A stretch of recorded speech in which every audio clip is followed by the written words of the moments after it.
Podcast में आपका स्वागत है।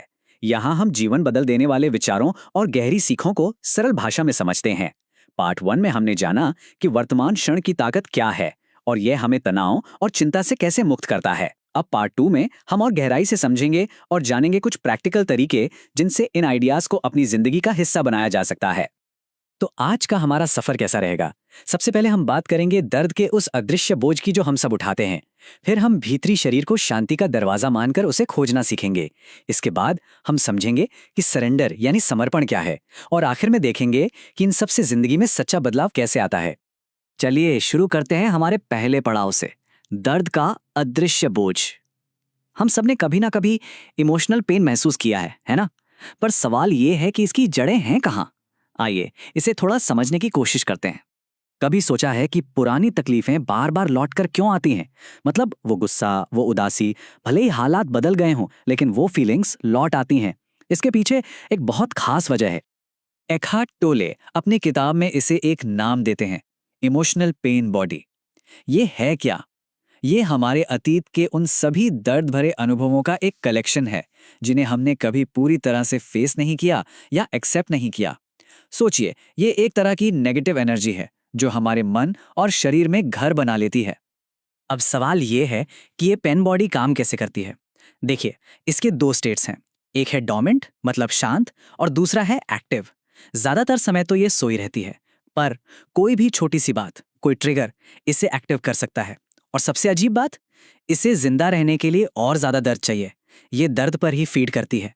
इसीलिए ये गुस्सा, ड्रामा, दुख, इन सब चीजों को अपनी तरफ खींचती है। और जब ये एक्टिव होती है ना, तो ये हम पर पूरी तरह हावी हो जाती है। हम अनजाने में उसी दर्द से अपनी पहचान जोड़ लेते हैं। तो फिर इससे बचने का रास्ता क्या है? यहाँ एक बहुत ही इंटरेस्टिंग बात सामने आती है। पेन बॉडी को अगर किसी चीज से डर लगता है तो वो है हमारी चेतना की रोशनी से, हमारी अवेयरनेस से। बिल्कुल वैसे ही जैसे एक अंधेरे कमरे में आप लाइट जला दें तो अंधेरा गायब हो जाता है। जब हम पूरी तरह प्रेजेंट होकर इस दर्द को बस देखते हैं बिना किसी जजमेंट के, तो ये टिक नहीं पाती। लेकिन ये चेतना की रोशनी, ये आएगी कहां से? इसका जवाब मिलता है हमें हमारे अगले सेक्शन में, भीतरी शरीर, शांति का द्वार। यही वो सबसे पावरफुल टूल है जिससे हम उस रोशनी को, अपनी अवेयरनेस को जगा सकते हैं। ये बात सुनने में शायद थोड़ी अलग लगे कि शांति हमारे मन में नहीं, हमारे शरीर में है। हम अक्सर अपने मन को, अपने विचारों को शांत करने की कोशिश में लगे रहते हैं, लेकिन मन तो हमेशा शोर मचाता रहेगा। असली शांति का रास्ता शरीर से होकर जाता है। हमारा शरीर एक एंकर की तरह है जो हमें इस पल की स्थिरता में बनाए रखता है। और इसे महसूस करने के लिए एक बहुत सिंपल सी प्रैक्टिस है। चलिए साथ में सोचते हैं। सबसे पहले अपना ध्यान अपनी सांसों पर लाएं। बस महसूस करें, सांस अंदर आ रही है और बाहर जा रही है। अब धीरे धीरे अपने शरीर के अंदर की एनर्जी को फील करने की कोशिश करें। हो सकता है ये हाथों में या पैरों में एक हल्की सी झुनझुनी की तरह महसूस हो। बस इस एहसास के साथ बने रहें। यही वो फीलिंग है, वो एंकर है जहां मन के भटकने पर वापस लौटा जा सकता है। तो जब हम अपने भीतरी शरीर से जुड़ना सीख जाते हैं, तब आता है हमारा अगला पड़ाव, समर्पण या सरेंडर। और यकीन मानिए, यही वो चाबी है जो दुख को सच में ट्रांसफॉर्म कर सकती है। देखिए, सरेंडर शब्द को लेकर ना एक बहुत बड़ी गलतफहमी है। ज्यादातर लोग सोचते हैं इसका मतलब है हार मान लेना, पर ऐसा बिल्कुल नहीं है। हार मानना मतलब निराश हो जाना, लाचार महसूस करना। जबकि सरेंडर का मतलब है जो भी ये पल है, जैसा भी है, उसे बिना किसी अंदरूनी लड़ाई के स्वीकार कर लेना। ये विक्टिम बनने की जगह अपनी अंदरूनी शक्ति को पाने का रास्ता है। एकहार्ट टोले का एक कोट है जो इसे बहुत अच्छे से समझाता है। वो कहते हैं, एक्सेप्ट देन एक्ट, यानी पहले स्वीकार करो फिर एक्शन लो। इस पल में जो कुछ भी है उसे ऐसे अपनाओ जैसे उसे खुद चुना हो। हमेशा उसके साथ काम करो, उसके खिलाफ नहीं। मतलब कोई भी सही एक्शन हमेशा एक्सेप्टेंस के बाद ही लिया जा सकता है। और जब हम ऐसा करते हैं, जब हम सरेंडर करते हैं, तो हम अपने और दूसरों के लिए नया दर्द बनाना बंद कर देते हैं।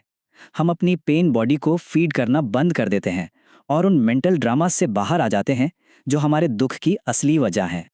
तो सवाल ये है कि जब हम लगातार अपने इनर बॉडी के प्रति अवेयर रहते हैं और सरेंडर को प्रैक्टिस करते हैं, तो होता क्या है? हमारी जिंदगी में क्या बदलता है?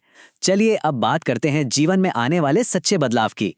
इसका नतीजा ये होता है कि जिंदगी सुख और दुख के इस इमोशनल रोलर कोस्टर से निकलकर एक गहरी, स्थायी शांति में आ जाती है।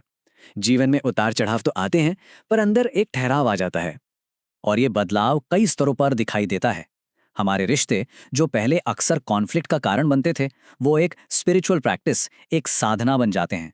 हम अपने और दूसरों के लिए ड्रामा क्रिएट करना बंद कर देते हैं। एक गहरी समझ आती है कि हमारा जो असली स्वरूप है, उसे बाहरी हालात से कोई खतरा नहीं है। और इसी समझ से सच्ची करुणा, ट्रू कंपैशन का जन्म होता है। ये था द पावर ऑफ नाउ का पार्ट 2। सुनने के लिए धन्यवाद। अगर आपको ये वीडियो अच्छा लगा हो तो हमें सब्सक्राइब जरूर करें। अगर आपके पास कोई सुझाव है तो कमेंट करके जरूर बताएं। और अगर आप हमसे जुड़ना चाहते हैं तो हमारा व्हाट्सएप और टेलीग्राम चैनल ज्वाइन करें, लिंक डिस्क्रिप्शन में है। वहां हम आपको रोजाना प्रेरणादायक कोट्स भी प्रदान करते हैं। जाने से पहले बस एक सवाल, अगर जीवन के किसी एक हिस्से में प्रतिरोध यानी रेजिस्टेंस को छोड़ दिया जाए तो क्या बदलेगा? सोचिएगा जरूर। मिलते हैं अगले भाग में, जहां हम जानेंगे कि वर्तमान क्षण को अपनाने से जीवन में सच्ची शांति और स्वतंत्रता कैसे आती है।